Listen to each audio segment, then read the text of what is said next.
Most people who talk about becoming a millionaire are selling excitement. They sell speed. They sell the fantasy that wealth is built in one dramatic leap, one clever trade, one hidden loophole, one beautiful moment where the market smiles on you and turns you into a different class of person. I have never found that to be a useful way to think. If you want entertainment, there is no shortage of it. If you want evidence, you have to go where the evidence lives. In America, one of the best places to start is not social media, not cocktail, party wisdom, and not the latest loud opinion from somebody who got lucky in a hot market.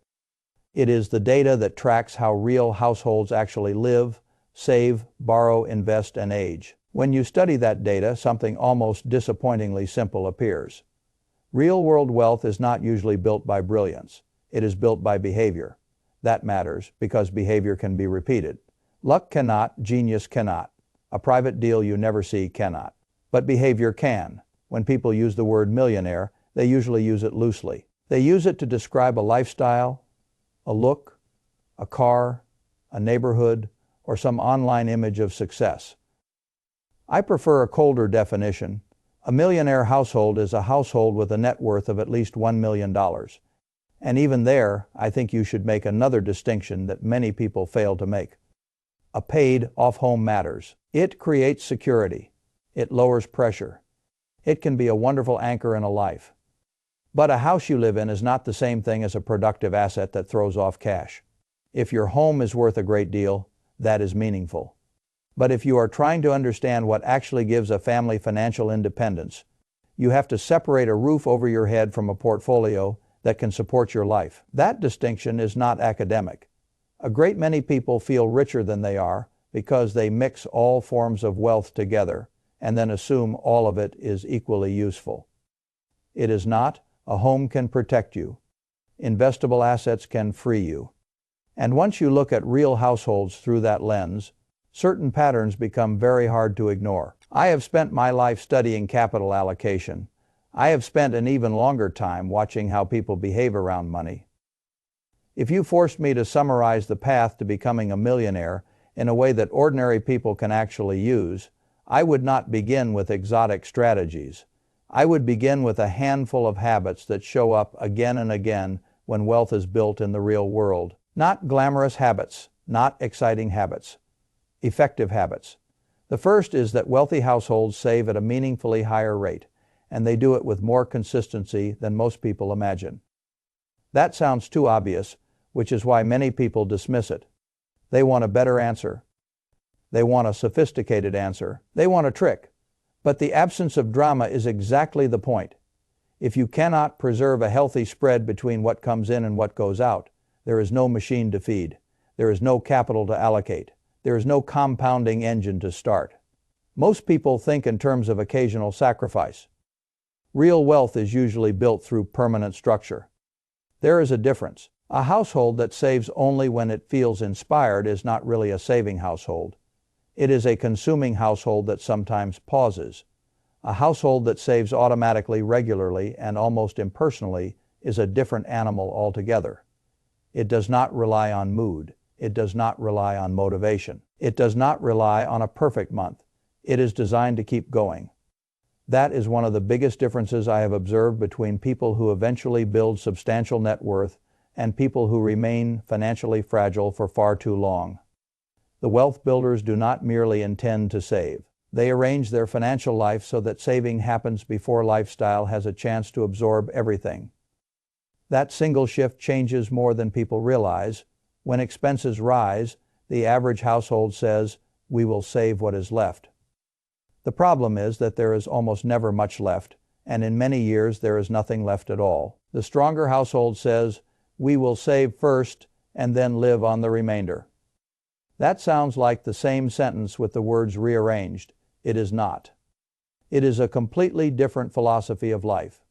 When income rises, that philosophy matters even more. One of the great destroyers of future wealth is the assumption that every raise has to be fully translated into current lifestyle.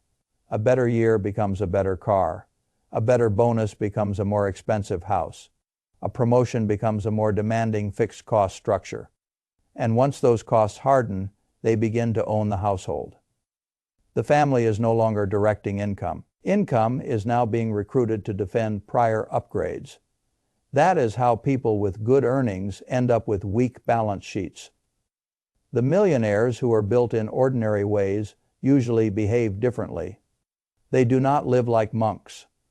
They do not freeze their lives in place, but they are more likely to capture part of every increase in income and redirect it into savings and investments before spending expands to swallow it. That is a very important sentence, so I will say it more plainly.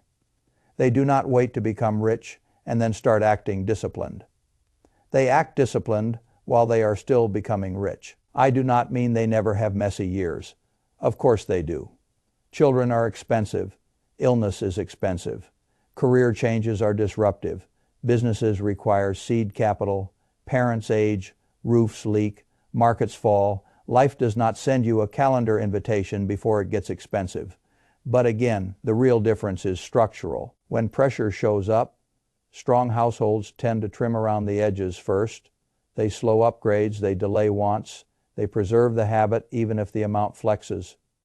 Weaker households often abandon saving entirely because their costs leave them no room to maneuver. Margin is a beautiful thing. I have often said that the future is never clear. If that is true, and it is, then a life with no margin is a life built on false confidence. A family that spends everything it earns is making a dangerous bet on permanent stability. Permanent stability does not exist. Saving is not merely about future growth. It is about present resilience. That leads naturally to the second habit, which is just as important and often even more misunderstood. Millionaires invest. They do not merely accumulate cash. That may sound too simple to mention, but many people spend years proving they have never really accepted it. They believe cash is safety, and in the very short term, cash is indeed a form of safety. It gives you options, it protects you from immediate shocks, it lets you sleep at night when uncertainty is high, but cash is a terrible long-term strategy if your goal is wealth. Cash does not compound in the way productive assets do. Cash gets quietly eaten by inflation. Cash lets you feel conservative while your purchasing power slips out the back door. If you hold too much of it for too long, you are not avoiding risk. You are choosing a slower, less dramatic, but very real form of risk. I learned long ago that people notice volatility more than they notice erosion. A market decline is noisy, so it scares them. The slow weakening of money's purchasing power is quiet, so they ignore it. But the quiet damage can be enormous over a working lifetime. That is why the dividing line between millionaire households and non-millionaire households so often runs through investment participation. Saving without investing is like hauling fuel to an engine and never turning the key. It is effort without lift. I do not mean you need to be clever. In fact, cleverness is overrated in finance and often expensive. Most wealthy households are not stock picking geniuses. They are not making constant tactical moves. They are not dancing in and out of the market with elegance. They are simply present. They own productive assets. They continue owning them through good times and bad. They allow years to do the heavy lifting. That is how compounding works in the real world. It does not reward excitement. It rewards endurance. People love the idea of finding the perfect investment. They spend years preparing to be brilliant and almost no time preparing to be consistent. That is backward. A merely adequate portfolio held for a very long time can outperform a brilliant but interrupted strategy because interruption is the tax many people impose on themselves. They panic. They wait. They seek certainty. They re-enter later at worse prices with less confidence and less capital.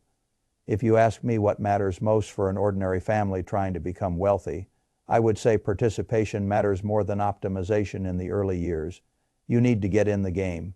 You need to keep adding. You need to stay in your seat. Those three things will do more for most people than a lifetime of trying to sound sophisticated. The third habit is one that looks technical on the surface, but is really behavioral underneath. Wealthy households make aggressive use of tax-advantaged accounts. People can get lost in minor debates here. They want to argue about the perfect account type before they have built the habit of filling any account at all. That is like arguing over which brand of running shoe you should wear when you are still refusing to walk. The central truth is simpler. Tax shelter matters because compounding hates friction. Every year you allow taxes to shave away part of the return that could have remained invested. You weaken the future engine. That effect can look small at first and become enormous over time. So the households that consistently fund retirement accounts, employer plans, IRAs, and similar vehicles are not merely checking a box. They are protecting the compounding process from unnecessary leakage. That is what rational people do. And there is another benefit that is not discussed enough. These accounts automate virtue. A person who contributes by default removes many opportunities to fail.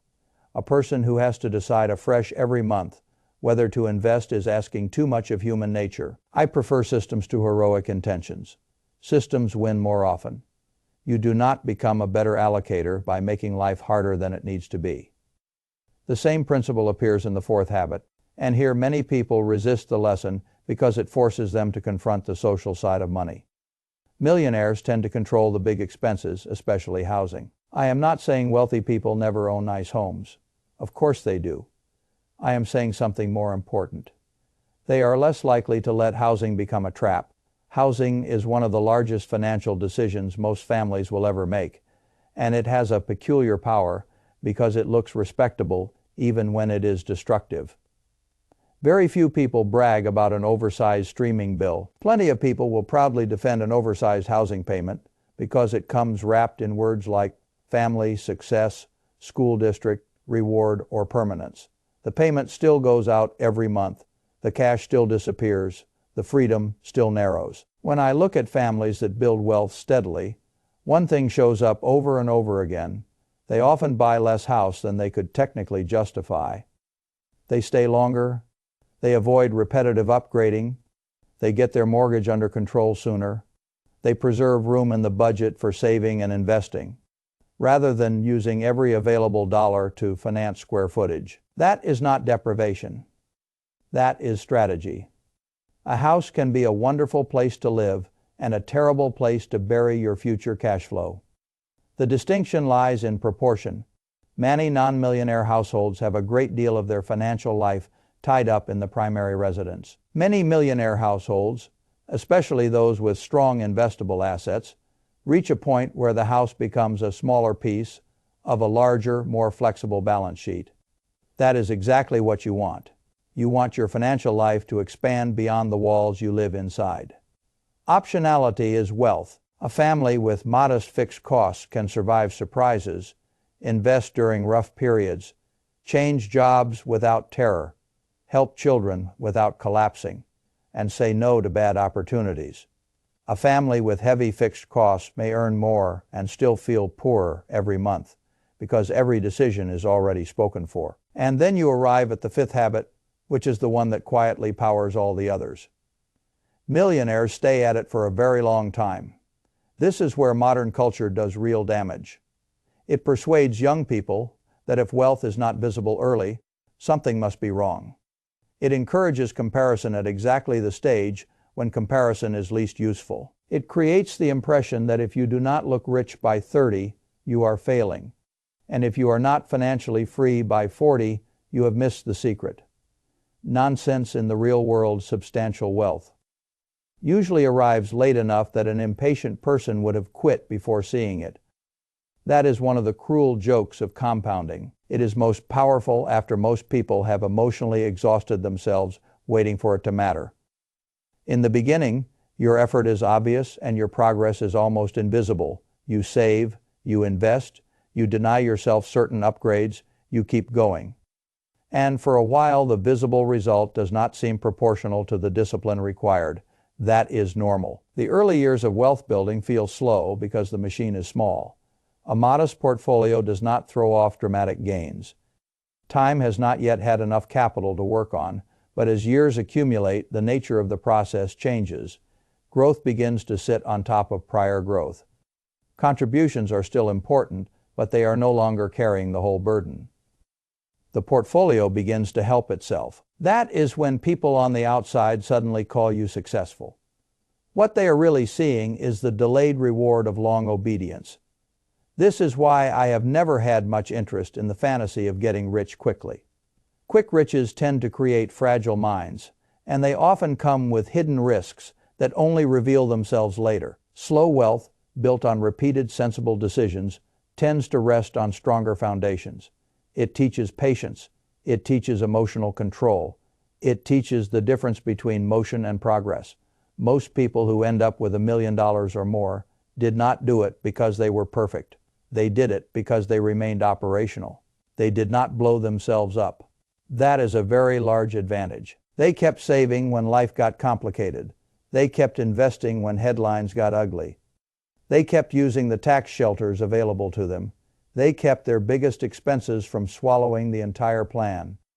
And they stayed in the game long enough for compounding to stop looking theoretical and start looking obvious. There is another point worth making because it corrects a discouraging myth. Many millionaires were not extraordinary earners for most of their working life. Plenty of them did not have spectacular salaries. Plenty did not inherit fortunes. Plenty did not time the market brilliantly. Plenty used plain investments and ordinary accounts and built wealth through duration rather than drama. That is encouraging if you think clearly about it. It means the path is narrower than people want, but wider than they fear. Narrower because there are certain behaviors you probably cannot avoid. Wider because you do not need to be special. You need to be sound. I have often admired businesses that have durable advantages. They do not depend on one heroic quarter. They are built to endure ordinary strain. A household should be run the same way. If your financial life requires a perfect economy, a perfect job market, a perfect market entry point, and perfect self-control, then it is not a robust financial life. It is a hopeful story waiting for interruption. A robust household saves in good times and preserves the habit in bad times. A robust household invests rather than merely stores. A robust household uses the tax code intelligently. A robust household keeps housing and other fixed commitments from becoming a choke point. A robust household understands that wealth is usually the reward for not quitting too early. I want to make one more distinction that I believe matters greatly. There is a difference between looking affluent and becoming free. Looking affluent is often purchased with immediate spending. Freedom is usually purchased with deferred consumption. Looking affluent gets applause, freedom gets options. Looking affluent invites envy. Freedom invites peace. I know which one I prefer. If you study enough people, you eventually notice that the loud markers of wealth are often poor guides to actual financial strength. A person can look prosperous and be financially stretched. Another can look ordinary and be quietly compounding their way toward a degree of independence that will transform the second half of life. I have always liked quiet strength. The best financial habits usually look boring from the outside. That is fine. Boring is underrated. Boring is what keeps the bridge standing. Boring is what keeps the insurer solvent. Boring is what keeps a family from having to start over after every setback. And boring practiced over decades is very often what turns an ordinary household into a millionaire household. So if I were speaking to a younger version of myself, or to any family trying to build real wealth without pretending to be clever, I would say this: do not get seduced by noise. Save more than is comfortable at first, then make it automatic. Invest in productive assets and stay invested through the discomfort that frightens people out of good plans. Use every tax advantage channel available before you waste energy, chasing fine points that only matter once assets exist. Keep your major fixed expenses, especially housing, at a level that leaves you with margin and dignity. And above all, give the process time. More time than your emotions want. More time than the internet respects. More time than your ego enjoys. Because time is not merely one variable in compounding. It is the variable. You do not need a dramatic life to become wealthy. You need a repeatable one. You do not need endless complexity. You need a few correct behaviors repeated with enough persistence that the arithmetic eventually becomes undeniable. That is how real wealth is built in this country most of the time. not in a blaze, in a discipline. And if you can make peace with that truth, you put yourself in a much better position than the person who is forever searching for a shortcut, while ignoring the road that has worked for millions of households in plain sight. No, let me push this one step further, because the biggest mistake people make with financial data is treating it like a motivational poster. They hear a good principle, nod at it, feel briefly wiser, and then go right back to operating the same way they operated yesterday. Data is only useful if it changes action. So ask yourself a set of harder questions. Do you save consistently, or do you save when you happen to feel cautious? Do you invest with regularity, or do you invest only when the market feels comfortable? Do you use the accounts built to help compounding, or do you postpone the habit while telling yourself that one day you will optimize everything? Have you chosen a house that supports your future or a house that consumes it? And have you given the process enough time, or are you secretly demanding that 10 years of work behave like 30? Those are not glamorous questions, but they are the right questions. Every enduring fortune I have ever admired had one common trait. It was built on a sensible process that could survive contact with reality. The owner did not need to wake up inspired every morning. The process itself carried part of the load. That is the kind of financial life I would want for any intelligent person. Not a theatrical one, a durable one. People often ask where discipline comes from. My answer is that discipline becomes much easier once you stop negotiating with yourself all day. Set the contribution, set the investment plan, set the spending boundaries on the big categories. Then let habit replace debate. Repeated debate is exhausting.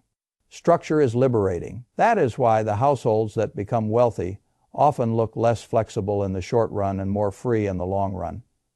They are willing to look slightly conservative, while others are trying to look impressive. They are willing to drive the reasonable car, keep the manageable mortgage, and continue buying assets when the social reward for doing so is close to zero. Then, many years later, they possess what the louder household never managed to buy: independence. I have never thought independence was a small prize. Independence means you can make decisions with less fear. It means a bad boss has less power over you. It means a recession is still painful, but not necessarily catastrophic. It means helping your family from strength rather than from strain. It means age does not automatically convert into panic. When you see wealth through that lens, the habits stop looking like restrictions. They start looking like tools for preserving your future choices. That is the right frame. Money, sensibly handled, is stored freedom. And the ordinary millionaire is usually just a person who kept converting income into freedom for long enough that the accumulated choices became visible. There is no mystery in that. There is work in it. There is patience in it. There is restraint in it. But mystery, no, the formula is not hidden, it is ignored. People ignore it because it is repetitive. They ignore it because it is slow. They ignore it because it does not make for exciting conversation. Yet the American household data points in the same direction again and again: higher savings, real investment participation, consistent use of tax-advantaged space, controlled fixed costs, long holding periods. When the same lessons keep appearing, you should pay attention. The world loves novelty. Wealth often loves repetition. That may be the least fashionable truth in finance, and one of the most profitable. So do not ask whether the path sounds thrilling. Ask whether it is likely to work. For most people, that simple change in question would save them an enormous amount of time, money, and emotional wear. You do not need a better fantasy. You need a better default behavior. And if you install that behavior early enough and keep it running long enough, the outcome that once looked extraordinary starts to look almost mechanical. That is the beauty of sound habits. At first they feel small, then they feel restrictive, then they feel normal. And eventually they look, from the outside, like wisdom. By then, of course, the real work has already been done.